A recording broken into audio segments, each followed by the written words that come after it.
Jen. Assalamualaikum warahmatullahi wabarakatuh. Waalaikumsalam warahmatullahi wabarakatuh. Halo sahabat ternak, kembali lagi bersama kita di Bincang Ternak. Bincang Ternak, solusi para peternak. Seperti biasa nih, kita ada jargon. Misalnya kalau kita bilang bincang ternak, jadi sahabat sekalian jawabnya solusi para peternak. Kita coba ya, Kak. Ayo, kita coba ya, Kak. Bincang ternak, solusi para peternak. Udah 1 minggu nih, Kak. Kita nggak jumpa ya kan karena pandemi ini, jadi sulit bertemu. Gimana, Kak, kabarnya, Kak? Benar. Alhamdulillah sehat. Kakak gimana, Kak? Alhamdulillah sehat juga. Nah, Kak, karena sekarang ini kita baru mulai podcast lagi nih. Apa nih, Kak, yang bakal kita kasih buat sahabat-sahabat Binter di rumah? Nah, sekarang kan Kak musim penghujan. Betul Terus banget. kan Brody, sekarang kan banyak lagi yang lagi marak-maraknya peternakan broiler kan, Kak. Jadi kita banyak nih, Kak, sahabat Binter di rumah yang nge-DM, "Kak, gimana sih solusinya? Kak, gimana sih tips cara pemeliharaannya?" Banyak lah, Kak. Pokoknya kayak manajemen pakannya, manajemen pemeliharaannya. Kayak gitu loh, Kak, banyak. Jadi apa nih, Kak, yang bakal kita kasih tips atau apalah yang luar biasa pada podcast kita hari ini? Nah, sekarang kita ada narasumber yang sangat luar biasa nih, Kak. Oh. Pasti sahabat di rumah pada penasaran kan? Langsung aja Penasaran ya. banget. Langsung aja ya, Kak, Oke, kita nggak panggil. sabar nih, Kak. Nah, ini dia, Bang Abil sama Bang Ijeb. Silakan masuk, Bang. Oke, halo guys. Hai, duduk, Bang. Duduk, Waalaikumsalam. Waalaikumsalam. Mari Kak. Iya. Silakan pakai, Oke, Bang. Oke. Oh iya. Iya.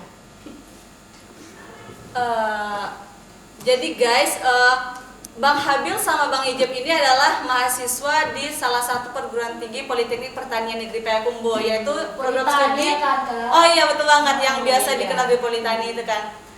Bang Ijeb sama Bang Habil ini program studi budidaya ternak ya, Bang ya? Iya, betul sekali Kak. Yang insya Allah tahun ini diwisuda juga kan? Amin. Amin. Nah, sahabat Binter, kita doakan ya semoga kuliah sampai wisudanya Bang Habil dan Bang Ijeb ini lancar. Amin. Sampai pelaminan ya, Kak? Amin. Semoga itu saya dua deh. Jangan dong, satu-satu aja. Oke. Nah, di episode kali ini kita akan membahas strategi brooding di musim penghujan nih, Bang. Nah, jadi untuk sahabat-sahabat semua mohon disimak ya. Mana tahu nanti terkendala di bagian ini dan bagian itu bisa diambil sisi positifnya gitu kan. Yang penting jangan di-cut ya, Kak? Oh iya, iya. Nah, Bang, karena sekarang sama-sama kita ketahui kan, sekarang itu kan musim penghujan. Iya. Jadi kayak peternak-peternak itu banyak juga tuh yang mengeluh musim hujan, apalagi di bidang di bagian broiler gitu kan, yang kepekaan peternaknya itu sangat tinggi terhadap lingkungan. Jadi Iya, gimana iya, tuh benar, menurut benar. Abang? Kita ke Bang Habil dulu lah. Iya. Baik, itu kan yang Kakak Yofi sampaikan barusan itu kan benar banget kan. Iya. Jadi kan pada umumnya itu kan DOC itu kan belum mampu untuk menjaga suhunya, Iya, betul mengoptimalkan banget. suhu tubuhnya gitu Betul kan. banget. Nah, ini tuh terjadi selama 2 minggu. Dari awal mulai tetas kan, dari umur 1 hari sampai umur 14 hari. Nah, ya oleh karena itu kan maka dibutuhkanlah yang namanya pemanas gitu kan, Oh, iya. atau yang bisa kita sebut brooder di bidang peternakan ya kan. Iya. Nah, nantinya brooder ini bertujuan untuk menjaga suhu ternak atau suhu DOC ini, yang sehingga nantinya membuat nyaman gitu kan, membuat nyaman dan selalu hangat Ya, begitu. karena kenyamanan itu nomor 1 ya kan, Iya, Bang? betul Kak, kenyamanan itu Itu nomor kan, 1 Kak, Kak. itu kan, Bang, pemanas kan, Bang. Iya. Itu kalau misalnya brooding ini dilakukan pada musim penghujan, berarti harus dilakukan pemanas yang ekstra kan, Bang. Terus kalau misalnya hujan ini terus-terusan, berarti pertumbuhan broiler itu tidak merata, ada yang kerdil, ada yang kecil, ada yang cacat. Terus gimana sih, Bang, strategi yang bisa peternak itu terapkan Ya. di solusi seperti ini, Bang? Ya benar Kak Mit. Ya kan sama kita tahu kan belakangan ini kan suhu kan cuaca kan kurang baik ya kan. Iya, Kadang benar. hujan, kadang badai, Benar-benar. hujan badai ya Iya, kan. kadang rindu. beda rindu. Rindu ya Bang. Aduh. Pemikiran. Nah, jadi nantinya akan berakibat kepada performa yang tersebut ya Iya, kan. betul banget. Nah, di sini saya akan memberikan sedikit tips kepada sahabat apa? Binter, Sahabat bincang binter di rumah, ternak. ya Oke, kan? iya. Oke. Mengenai brooder yang baik begitu kan. Iya. Nah, yang pertama itu mengoptimalkan manajemen chick in. Nah, seperti pembersihan kandang, pembersihan alat-alat kandang ya kan, pengeluaran litter setelah panen, kemudian pengeluaran feses, kemudian pengapuran sampai desinfeksi ke seluruh kandang. Nah, di sini juga perlu sahabat binter ya kan? Iya. Sahabat binter di rumah perhatikan juga ada yang namanya istirahat kandang begitu. Oke, istirahat kandang. Ya. Nah, kalau menurut Bang Ijam nih kayak mana yang disampaikan Bang Habil tadi? Ya, menurut saya yang disampaikan Bang Habil itu betul. Iya. Dan sedikit tambah ini Kak, masa brooder ini bisa kita katakan sebagai masa emas. Dan persiapan kandang itu tentunya kita harus seoptimal mungkin. Dan mengenai istirahat kandang tadi itu minimal 2 minggu Kak. 2 minggu ya Bang? Ya, kenapa 2 minggu? Karena bisa memutuskan rantai penyakit kepada ayamnya tersebut, sehingga untuk periode selanjutnya persentasi untuk terdampak penyakitnya itu lebih rendah. Oh, seperti itu, kayak Kak. mungkin di periode pertama itu ada yang penyakit gitu Bang, jadi diistirahatkan dulu Ya, atau dihilangkan diistirahatkan. dulu, Ya. baru dilanjutkan gitu untuk iya Nah, ngerti. selama 2 minggu ya. Oke, iya. Ya, betul sekali. Betul kan Bang Abel? Ya, betul sekali apa yang disampaikan Bang Ijab barusan kan. Nah, jadi untuk istirahat kandang itu sahabat binter ya, sahabat binter di rumah tidak boleh dipersingkat, minimal ya 2 minggu gitu kan. Nah, kemudian untuk pemberian pakan dan pemberian air minum. Pemberian pakan dan air minum ini harus diberikan secara tercukupi kan. Nah, jadi pemberian air minum ini nantinya akan bertujuan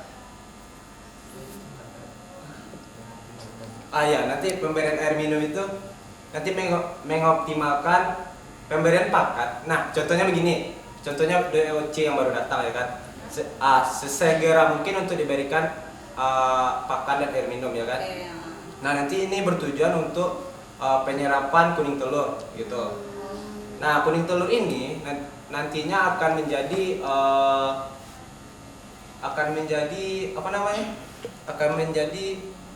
nutrisi tambahan atau nutrisi sementara dan kekebalan tubuh. Cadangan makanan istilahnya. Ya, begitu. Gitu. Ya. Ke Bang Ijab dulu lah. Kalau menurut Bang Ijab, selain pakan sama minum, ada nggak Bang tambahan lain atau apa sih yang diberikan setelah DOC itu datang kayak gitu Bang? Pas DOC baru datang Iya, ya Kak. iya. Tentunya pakan dan minum itu hal yang utama. Sebaiknya pakan dan minum itu dilakukan pemberiannya teratur begitu setiap harinya.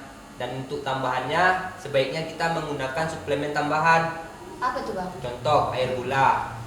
Air gula itu berfungsi untuk memulihkan suhu tubuh dan kestabilan tubuhnya saat di perjalanan, dan juga untuk bisa menghilangkan stres pada ayam. Pasti stres kan dari perjalanan, apalagi jauh kan. Iya, benar, Pak. Fungsi air gula gitu Kak.